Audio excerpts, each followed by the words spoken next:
Chicago with $40 in my pocket. My son is now 12. I'm still married and I love my wife dearly. We had to make a living. I was younger than I am now and thought I needed more. I didn't believe in prohibiting people from getting the things they wanted. I thought prohibition was an unjust law, and I still do. Cuando vemos a los grandes criminales de nuestra época o en tiempos recientes, es probable que más de uno piense que ese sujeto terminará inspirando a una nueva camada de delincuentes a querer ser como él.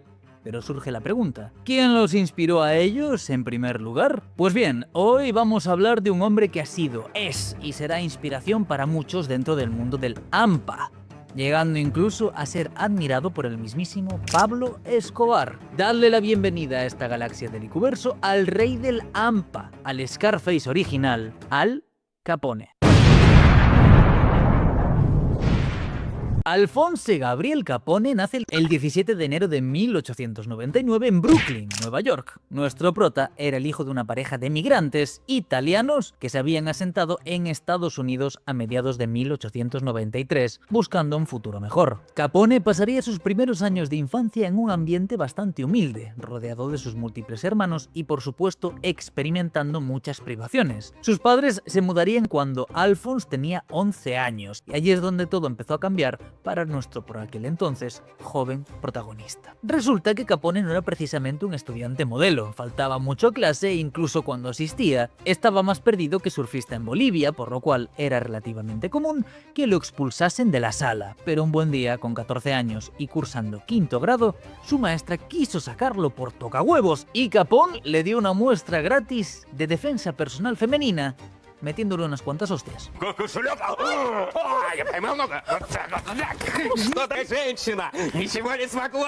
Razón por la cual termina expulsado de la escuela. Como los estudios resultaron no ser lo suyo, se vio obligado a trabajar con solo 14 años y tendría varios empleos de poca monta.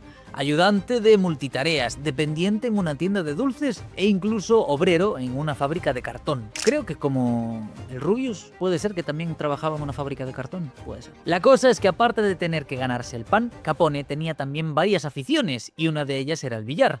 Y sería gracias a esto que entró en el mundo del crimen. Capone se había hecho de cierta fama en el mundo de los bares y salones de billar, por lo bueno que era.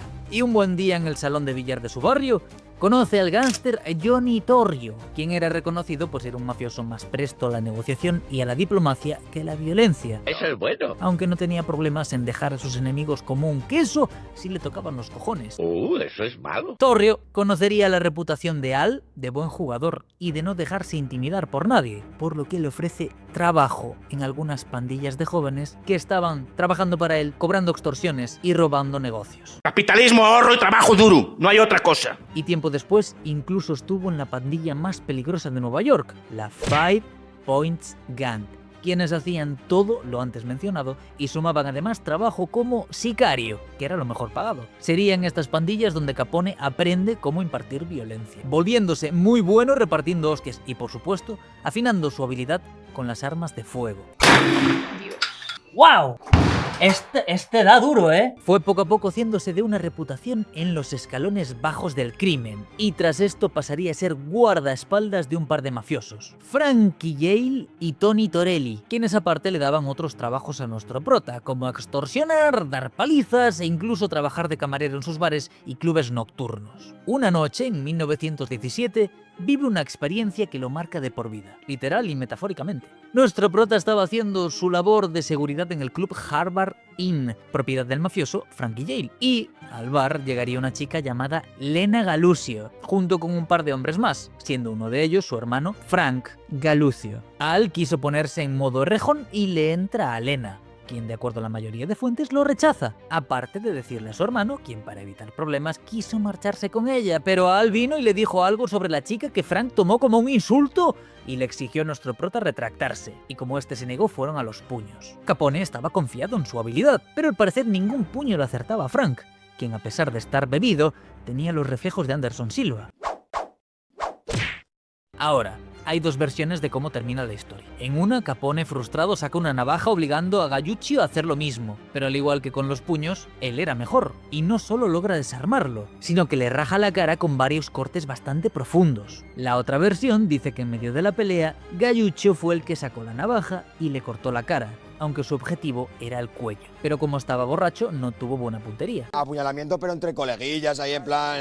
Independientemente, Capone terminó humillado y con unas horribles cicatrices en la cara de por vida, que le valieron desde este entonces el apodo de Scarface o cara cortada. Obviamente Capone quería venganza, pero Frankie le prohibió buscarla y lo obligó a disculparse por su falta de respeto. Porque es lo que un hombre hace. En 1918, nuestro prota se casa con una mujer irlandesa llamada Mary Coughlin, y en diciembre de ese mismo año nace su hijo Albert Capone. La cosa es que Nueva York no sería el lugar donde Capone se convierte en una leyenda del crimen. Su historia y verdadero ascenso criminal se desarrolla en las calles de Chicago. Dependiendo de la fuente puede variar el año y los motivos de cómo Capone pasó de Nueva York a Chicago. En algunas se menciona que le pisaban los talones en Nueva York por 2 asesinatos y fue a Chicago a esconderse, y otras mencionan que fue Johnny Torrio quien lo mandó a buscar, sabiendo que Capone le respetaba y este necesitaba hombres leales a su lado. Fuese como fuere, Capone estaría en Chicago para cuando Torrio tomase el control de los negocios de James Colosimo, su ex tío político, que un buen día fue casualmente tiroteado.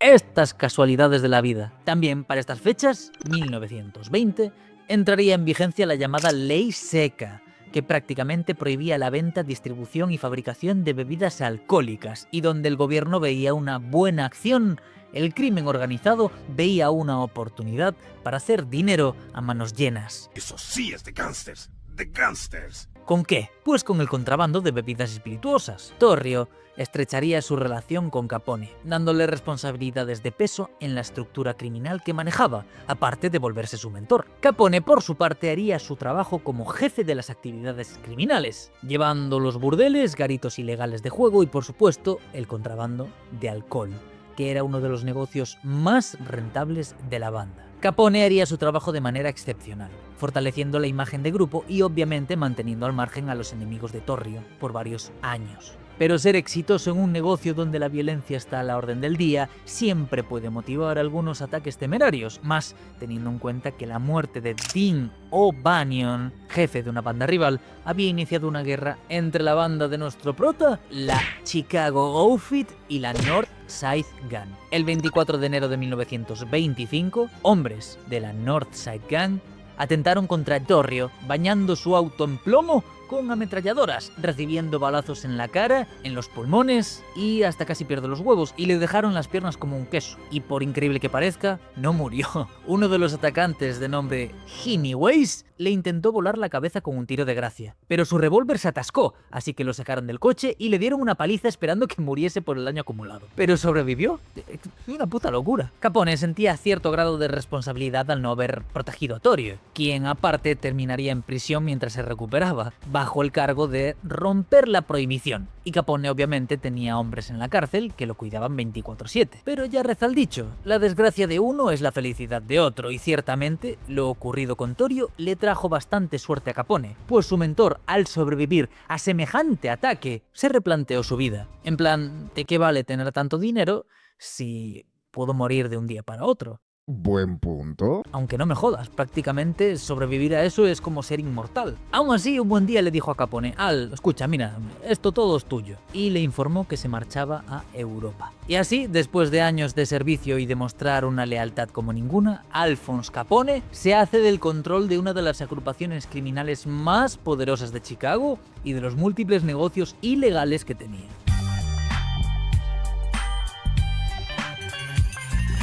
Pero así como sus enemigos, nuestro prota también tenía ambiciones, y la suya era hacerse con el control de Chicago, idea que obviamente también tenían sus rivales, y por ello se desataron violentas guerras por hacerse con el control del territorio. Explosiones, tiroteos, asesinatos, quema de negocios y más movidas era una constante en la ciudad. Pero Capone, que contaba con más recursos y hombres, iría ganando poco a poco la batalla. Aparte, este se había blindado en más de un sentido, ya que tenía protección política, policíaca y hasta arregló las elecciones del condado de Cicero de 1924 para poder mudarse allí, lo cual dificultó cualquier intento de ataque por sus rivales, ya que literalmente tenía a las autoridades de un condado a su servicio. Pero igual podían atentar contra él en otros sitios, como en septiembre de 1926, cuando miembros de la Northside Gang le hicieron asomarse a las ventanas de un restaurante que quedaba en el primer piso del Hawthorne Hotel y le soltaron una lluvia de balas, las cuales ninguna impactó en la humanidad de nuestro prota. Tras este atentado, intentaría llegar a una tregua con sus rivales, pero estos sintieron que tenían la sartén por el mango y lo mandaron a tomar por el culo. Y ciertamente no fue la decisión más acertada, pues Sal les da una buena dosis de violencia al estilo Capone. Primero, acaba con la banda de Joe Aiello y luego llevaría a cabo la famosa matanza de San Valentín, la cual merece cierto contexto especial. Veréis. Uno de los enemigos jurados de Capone era Bugs Moran, uno de los jefes de la Northside Gang, y este tenía una tapadera en una compañía. Un buen día llegaron 5 hombres, 4 disfrazados de policía que fingieron realizar una redada. Los hombres de Moran fueron desarmados y puestos contra la pared para ser supuestamente esposados. Pero en vez de esto, les cayó una lluvia de balas de la ametralladora Tommy Gun, un arma insignia de la mafia, que dato de color no era precisamente certera. La cosa es que todos los dedos y miradas apuntaron directamente a Capone. Pero Al estaba casualmente en Florida, muy lejos de lo ocurrido, y nadie podía oficialmente acusarlo de lo que había pasado. Maravillosa jugada. Pero algo sí que salió de sus enfrentamientos con Aiello y Moran. Nuestro prota se enteraría de que Aiello logró convencer a un trío de sus hombres para atentar contra él, pero en vez de mandarles a meter una bala cada uno, optó por una opción más personal y retorcida. Los hizo acudir a una cena. Comieron, hablaron de negocios y a la hora del postre fueron sometidos por algunos hombres de Capone, quien armado con un bate de béisbol y en compañía de sus esbirros, mataron a los traidores a batazos. Boy. Nuestro prota no solo era una figura dentro del mundo del crimen, podríamos decir que incluso era una celebridad y hasta un filántropo. Los periodistas siempre buscaban tener su opinión sobre lo que se decía de él, o incluso de las actividades criminales en la ciudad. También lo cuestionaban sobre el origen de su riqueza, la cual defendía con una frase muy sencilla: soy un hombre de negocios, que solo le da a la gente lo que quiere, solo eso. Y por otro lado, muchos ciudadanos comunes le estaban agradecidos, pues con el estallido de la Gran Depresión de 1929, algo que merece historia por sí misma, Al abrió un comedor que daba comida gratis para más de 120.000 desempleados de Chicago, aparte de repartir leche en las escuelas de la ciudad. Y como veis, en este punto hay cierto paralelismo entre su historia y la de Pablo Escobar. Para algunos investigadores, esta faceta de buen tipo era solo una forma de asegurarse lealtades, o por lo menos que la gente mirase hacia otro lado, o simplemente cerrase la boca como agradecimiento. Pero para otros eran simplemente buenos gestos con los más humildes. Al fin y al cabo, él también había sido pobre. Por cierto, ese mismo año, en el 1929, se crea el famoso Sindicato del Crimen, una suerte de confederación de criminales donde se trataban las diversas problemáticas de los grupos criminales asociados. Si bien Capone tenía dinero a manos llenas, todo lo que la guerra entre bandas había causado llamó la atención de las autoridades y empeoró cuando el editor del periódico del Chicago Daily News, Walter A. Strong, le escribió al recién electo presidente de los Estados Unidos, Herbert Hoover, quien, para colmo de males, era su amigo personal. Hoover citó a su amigo a la Casa Blanca donde tuvieron una reunión, donde básicamente Strong le dijo al presidente algo tipo: a ver, papu, Chicago está en manos de la mafia. Allá no zumban los mosquitos sino las balas, y la causa de muerte más común en los últimos tiempos suele ser la sobredosis de plomo. Hay que hacer algo. Hoover tomaría las palabras de su amigo con seriedad y ordenaría a las agencias federales centrarse en la captura de Al Capone y su grupo. Es decir, nuestro prota se acababa de hacer con el enemigo más poderoso al que jamás se había enfrentado: el gobierno de los Estados Unidos. Y es aquí donde oficialmente tenemos que hablar de la caída. En una reunión del Sindicato del Crimen se le dijo a Capone que la matanza de San Valentín y básicamente toda su guerra contra Bugs Moran estaba haciendo ruido innecesario en otras partes del país, y le sugirieron desaparecer del ojo público por un tiempo. Este accedió, pero pidió garantías de que Moran no intentaría nada en su territorio. Estas garantías le fueron dadas. En una movida muy extraña, Capone terminaría en prisión por un cargo de porte de arma oculta. Según la policía, lo atraparon gracias a su pericia. Uy, sí, claro. pero según otra historia habría sido el mismo Al que se acercó a un poli y le entregó el arma para ser arrestado. Mientras Capone estaba en prisión, su hermano Ralph llevó el control de las operaciones, pero tras 10 meses tras las rejas y salir, Al encontró las cosas bastante descontroladas. Veréis. Capone tuvo que enfrentar a la justicia federal durante años, cuya oficina para la prohibición le cerraba uno que otro garito y alguna destilería, pero nunca podían echarle el guante porque Capone tenía un entramado tal que era muy difícil probar que él fuese quien estaba detrás de todo. Pero en 1929, el famoso grupo Los Intocables se puso realmente manos a la obra para hacerlo caer. ¿Y quiénes eran los Intocables? Los Intocables era un grupo de oficiales de la Oficina de Prohibición de Conducta Intachable que debía hacerle la vida imposible a Capone y tratar de atraparlo. Y probablemente quien conozca la historia esperaréis que hable de Eliot Ness, pero la imagen de Eliot Ness como el hombre que atrapó a Capone está extremadamente equivocada.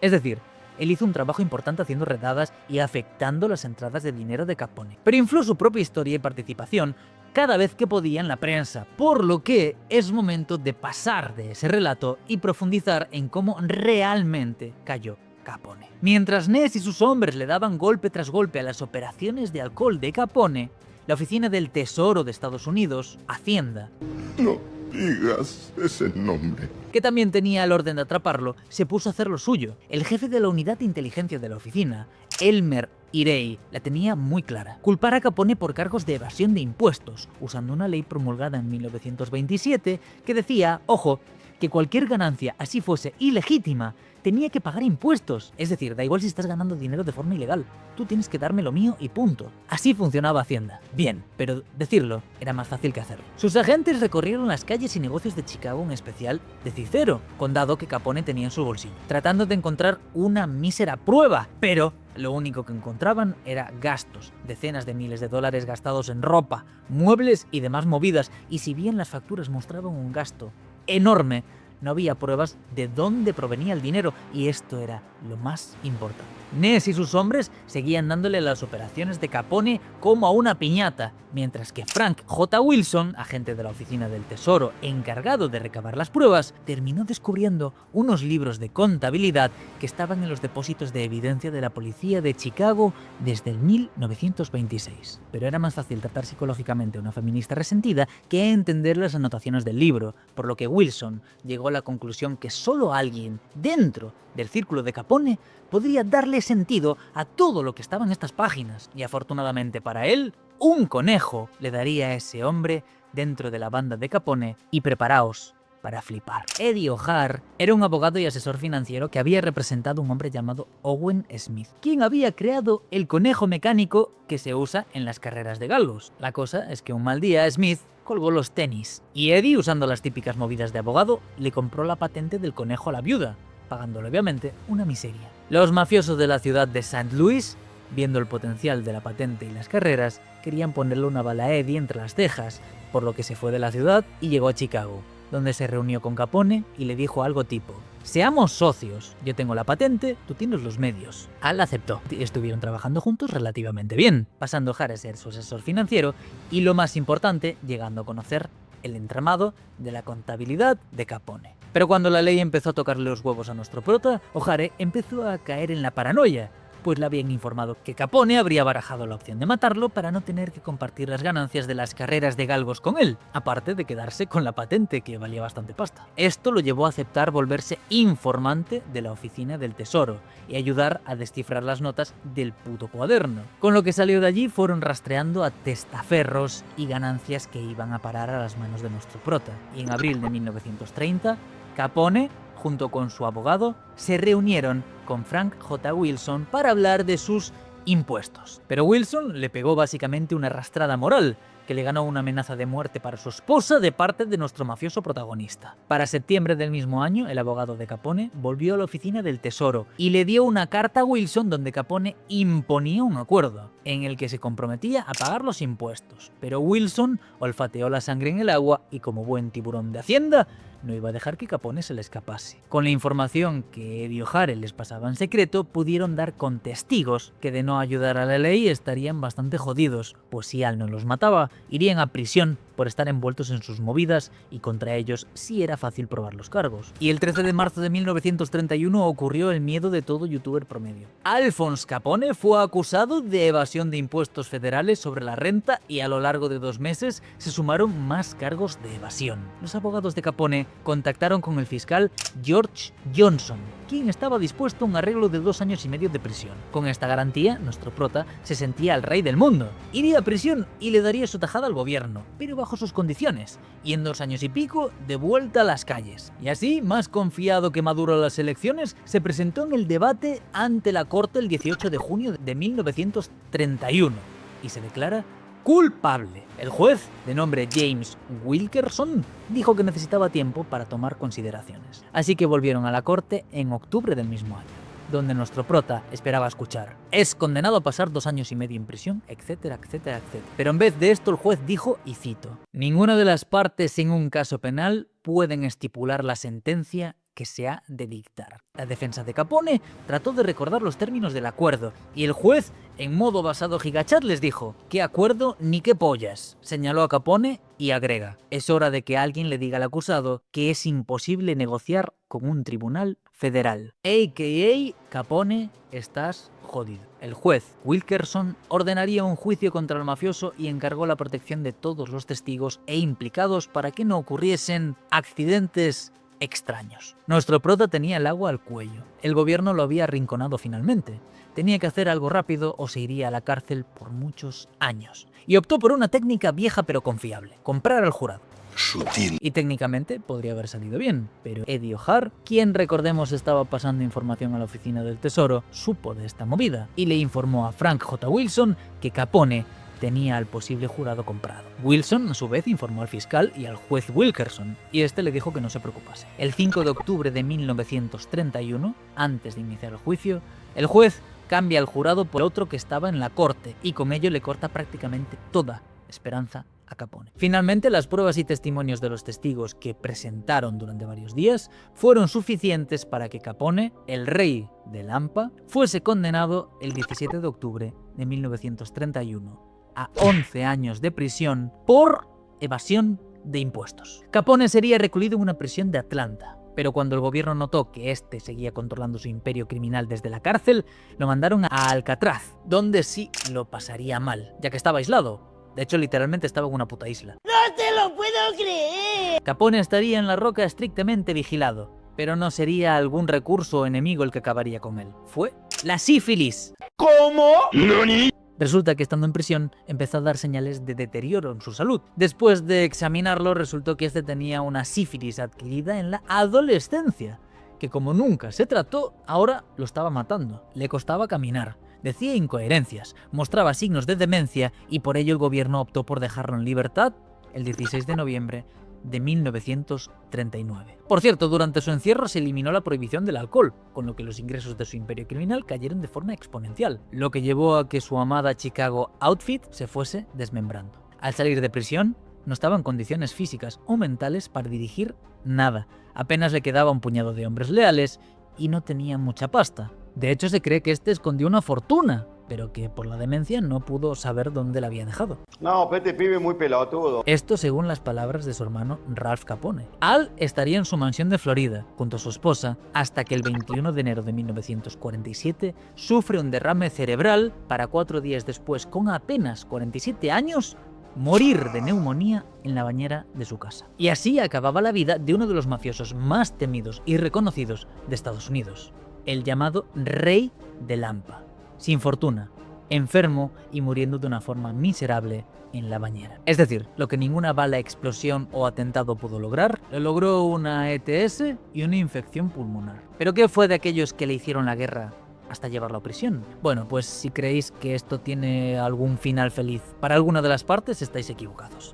El juez Wilkerson fue asesinado en 1939 por órdenes de Capone, aunque esto nunca se pudo demostrar. Frank J. Wilson se convierte en el jefe del Servicio Secreto de los Estados Unidos y crea un programa educativo llamado Conoce tu dinero, que básicamente destruye el tráfico de billetes falsos en los comercios y todas las rutinas de seguridad que el servicio secreto usa a día de hoy las desarrolló él, todo un chat el caballero. En cuanto a Eliot Ness, se encargó de venderse a sí mismo como el gran protagonista en la caída de Capone, escribiendo un libro. Y fuera de esto, pues no le fue muy bien. Tras la eliminación de la prohibición del alcohol, cayó irónicamente en el alcoholismo. Aparte, tuvo un trabajo como director de seguridad pública en la administración local de Cleveland, donde quiso eliminar la corrupción en la policía. También falló en atrapar al asesino de los torsos, que, dato de color, fue el primer asesino serial de Estados Unidos, y todo esto, bueno, lo llevó a renunciar, para tiempo después tener un accidente de tráfico por estar borracho y terminaría cayendo en desgracia. Pero volviendo al Capone, durante toda su vida mintió sobre el origen de sus cicatrices. Dijo que había sido en la guerra, que había sido una granada, con rescate y movidas así, pero obviamente no estuvo en combate. Su vida y carrera criminal han sido para muchos otros mafiosos, narcos y señores del crimen inspiración a seguir. Pero aquellos que lo hacen solo ven la parte positiva y el hombre poderoso. Aquel que tenía el control de la ciudad, de la pasta y rodeado de sus asociados y putas. Pero omiten o quieren omitir la parte en la que cuando la ley quiso encerrarlo, lo hizo. Que fue víctima de sus bajos instintos y de la paranoia. Pues la sífilis lo jodió por su temor a las inyecciones y terminó demente meándose y cagándose encima por su enfermedad. Su historia nos deja varias lecciones, pero sin duda las más importantes son que aunque evites las balas, una vida en el crimen suele tener un final amargo y jodido, y que no importa cuánto lo intentes, dónde te escondas o si eres el tío más duro de la mafia, nunca podrás con Hacienda. Gracias por estar ahí, gente.